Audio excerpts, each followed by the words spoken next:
এখান থেকে পড়িয়া মরিয়া যাব? ওহে প্রতিধন, আপনি পড়িয়া মরিয়েন না। আপনি পড়িয়া মরিলে আমার কি হবে? আপনি ওইখান থেকে নামিয়ে আসেন, আমি আপনাকে কামাই করে খাওয়াবো। না না, তোমার আপনি কথা আমার পড়িয়া বিশ্বাস হয় মরিয়েন না। না। আমি নামবো না, তুমি যত চেষ্টাই করো, আমি আর এখান থেকে নামতে চাই না। না না, আপনি নেমে আসেন। আপনি যদি মরেন তাহলে আমার কি হবে?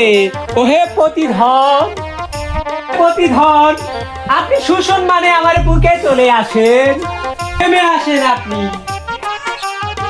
এ নারী, আমি নামিতেছি।